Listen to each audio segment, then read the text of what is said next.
And I'll come to another question. Do you find it frustrating when you can't remember something, say a name? Imagine if you're trying very hard to recall the name of a place you visited just last week. Your audience is looking at you. They're hoping the name will eventually come to you. You're under immense pressure. You're trying very hard to recall the name, but you fail. Situations like these can be frustrating. And if the setup is formal and the audience large, then such situations can be embarrassing. In medical terms, the inability to remember is called dementia. If you can't remember something on a one-off day, it's not dementia, of course. It may be because you're not well rested or because you're preoccupied or stressed. But if you're forgetting things and names on a daily basis, if you're losing track of time, if you're losing your way in familiar places, then these signs can be worrying. And they can be pointing towards dementia. In India, more than 38 lakh or 3.8 million people suffer from dementia. It is not a disease per se, it's more of a condition.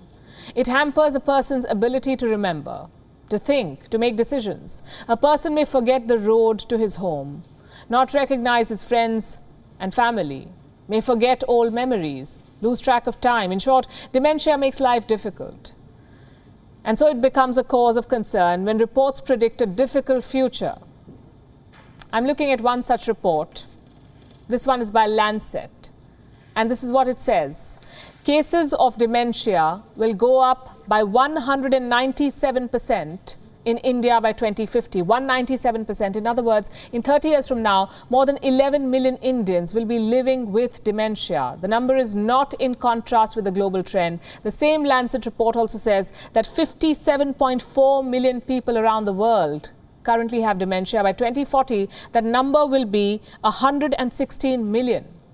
It will become 152.8 million by 2050, meaning dementia cases will triple in the next 30 years. In Bangladesh, cases are expected to rise 254%. In Bhutan, 351%. In Pakistan, 261%. Nepal, 210%. What explains this? What explains dementia? There's aging, family history, poor health, traumatic brain injury or stroke. But a 197% increase in dementia cases or an increase of 351% is not normal. So it begs the question whether the pandemic has anything to do with the rise in dementia, or is our changing lifestyle to be blamed? Well, experts say it's a bit of both. According to the World Health Organization, social isolation increases the risk of dementia. You know what else does? Air pollution. And cognitive inactivity, meaning mindless scrolling on your phone. That. Even depression adds to dementia. You must have heard of Alzheimer's disease. It's the most common type of dementia. People suffering from it sometimes can't even recall conversations they had just a few minutes ago. Some have difficulty talking or even walking. Dementia not just cripples its patients, but also their caregivers. Imagine having your parent not recognize you or having to remind him or her every single day who you are, or why he or she must not leave the room unaccompanied, or why he or she must take their medicine on time. In 2019, family members and friends spent 5 hours every day caring for people living with dementia. While it took a toll on their physical and emotional well-being, dementia also went on to hit the global economy. The world was set back by $1.3 trillion as of 2019, courtesy dementia, $1.3 trillion. 50% of this amount was attributed to informal care. This was the money that was lost because loved ones had to drop out of work or were too exhausted to perform well.